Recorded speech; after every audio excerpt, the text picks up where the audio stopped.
자, 이해를 시켜드리기 전에 요 용어부터 잠깐만 풀어보도록 할게요.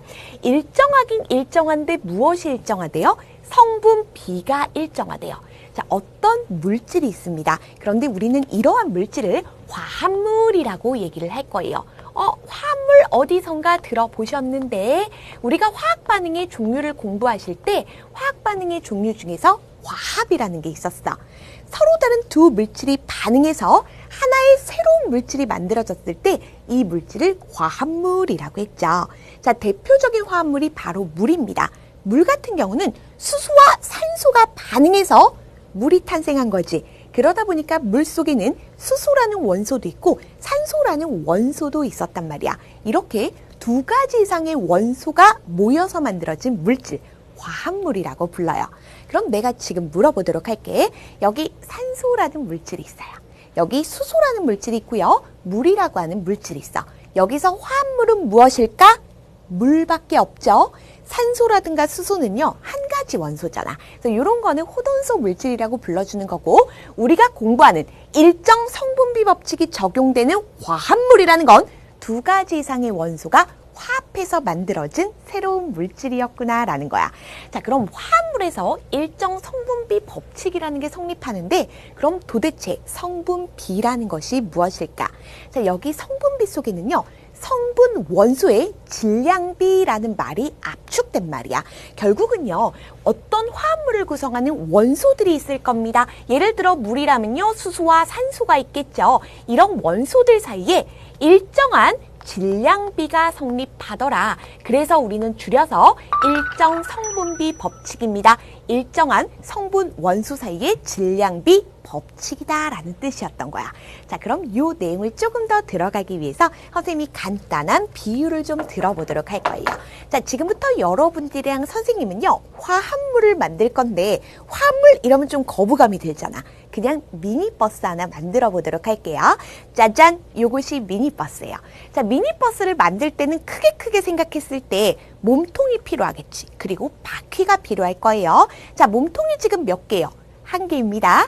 바퀴가 지금 몇 개요? 4개 있죠. 미니버스를 만들기 위해서는 반드시 몸통 한 개에다가 바퀴가 4개가 필요하다. 성분 원소라고 비유를 한다면 몸통이라는 원소에다가 바퀴라는 원소, 이렇게 두 가지 이상이니까 미니버스는 화합물이다 라고도 비유가 가능하겠죠. 자, 그런데 개수가 중요하다라고 했어. 너희들이 만약에 미니버스 2대를 만들고 싶어. 그럼 첫 번째 한 대에 몸통 1개, 바퀴 4개 필요하겠지. 그 다음 버스를 만들 때도 몸통 1개에 바퀴 4개가 필요할 거야. 선생님, 바퀴 2개만 하면 안 돼요? 그거 미니버스 아니야. 그 수레가 돼버려. 그렇기 때문에 어떤 화합물이든지 항상 정해진 개수비가 있다라는 거예요. 그런데 선생님이 여기서의 성분비는 질량비다라고 얘기를 했잖아. 그래서 질량에다가 적용을 시켜볼게. 지금부터 몸통 하나를요, 5g이라고 할게요. 바퀴 한 개를요, 1g이라고 할게요. 미니버스가 만들어지기 위해서 몸통과 바퀴의 질량비는 몇 대 몇이야? 몸통은 한 개니까 5g, 바퀴는 한 개가 1g인데 4개가 필요하지. 5대 4가 되는 거죠. 항상 질량비가 5대 4일 때만 미니버스라는 화합물이 만들어졌던 거야. 만약에 바퀴가 2개밖에 없어. 그럼 몸통 하나 5g에 바퀴 2개니까 2g이지. 5대 2네? 질량비가 아까랑 달라졌잖아. 얘는 버스가 아니라 수레라니까. 자, 그렇기 때문에 어떤 정해진 화합물을 만들기 위해서는요, 화합물을 구성하는 성분 원소 사이에 일정한 질량비가 성립해야만 한다. 그런데 이렇게 일정한 질량비가 성립할 수 있었던 이유는 뭐야? 몸통 하나에 바퀴가 4개였던 것처럼 개수비가 맞아떨어졌기 때문이지. 그래서 우리는 화합물이 만들어질 때 또는 화합물을 구성하고 있는 원자들이 있을 거예요. 너희들이 가끔씩 물어보더라. 원소랑 원자가 뭔 차이냐고. 원소라는 건 수소, 산소처럼 이름, 종류를 나타내는 거고, 수소 원소가 되었건 산소라는 원소가 되었건 얘네들의 구체적인 형태가 있겠지. 알갱이 형태, 이런 알갱이 형태를 원자라고 불러주는 거야. 그래서 미니버스에서도 몸통이라든가 바퀴라든가 성분은 두 종류죠. 원소는 두 종류예요 라고 하시면 돼요. 그런데 알갱이 형태, 몸통이라는 큰 알갱이, 바퀴라는 작은 알갱이 4개가 필요하지. 이런 각각의 5개의 알갱이는 원자에다가 비유할 수가 있는 거지. 그래서 원자라고 쓸게요. 얘는 개수를 나타내는 거니까. 다시 말해서 원자가 일정한 개수비로 결합했기 때문에 결국 성분 원소 사이에선 일정한 질량비, 미니버스라고 한다면 5대4라는 질량비가 성립했습니다 라는 거예요. 자, 그런데 아직도 이해가 잘 안 가는 친구들이 있을 거야. 그래서 선생님이 실제 화합물에다가 좀 알려줘 보도록 할게요. 자, 지금 봤더니 여기 산화구리가 있습니다. 어차피 뒤에서 나올 거니까 한번 적어보도록 할게. 산화구리는 어떤 원소가 모여서 만들어진 것 같아? 산소도 있는 것 같고요. 구리도 있는 것 같죠. 그래서 산화구리. CuO라고 적으시면 돼요. 자, 산화마그네슘이 있습니다. 얘도 화합물이 될 거야. 보니까 산소도 있었던 것 같고 마그네슘도 있었던 것 같아. 자, 결국 산화구리라는 건 구리랑 산소가 화합해서 산화구리가 된 거예요. 성질은 바뀌었을 거야. 산화마그네슘이요. 마그네슘과 산소가 반응했으니까 산화마그네슘이라는 화합물이 만들어졌을 거야.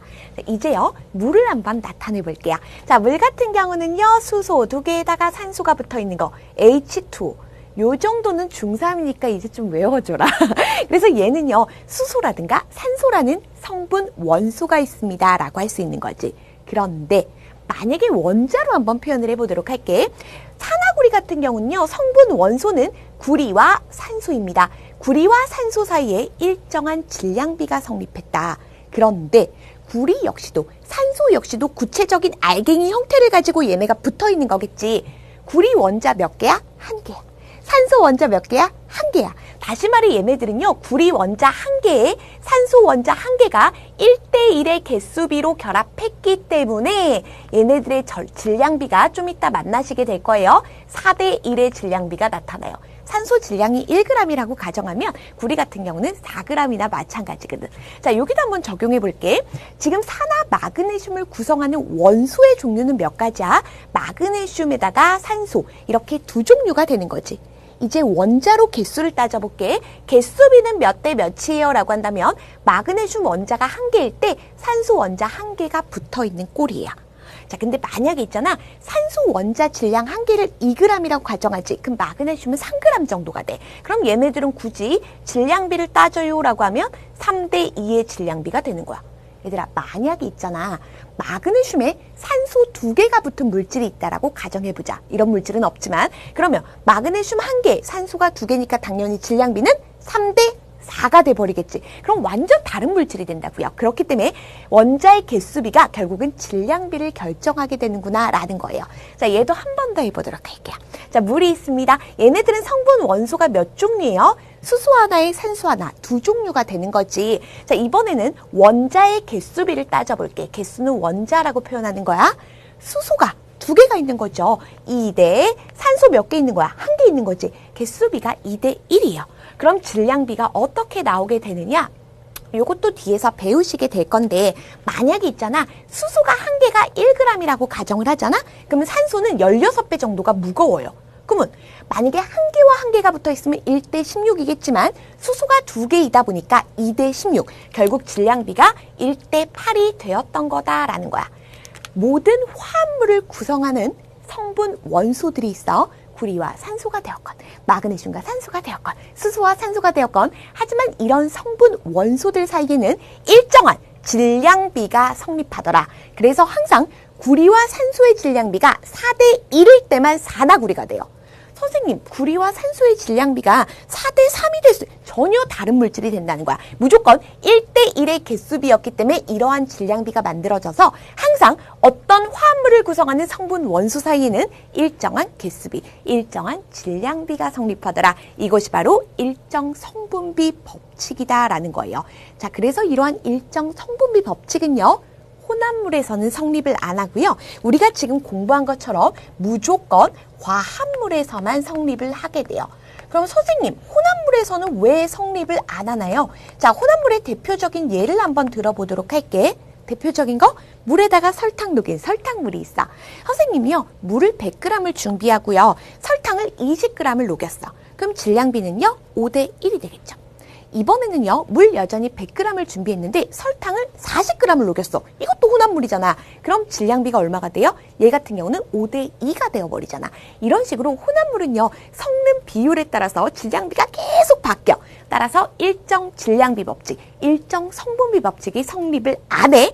항상 일정 성분비 법칙이라는 건 화합물에서만 성립합니다. 라는 거 꼭 기억을 해주셔야 돼요. 자, 그런데 사실 프루스트 역시도요, 여러 실험을 통해서 일정한 질량비가 성립하네? 원자들 사이에 일정한 개수비가 있네? 그래서 발표한 게 일정 성분비 법칙이야.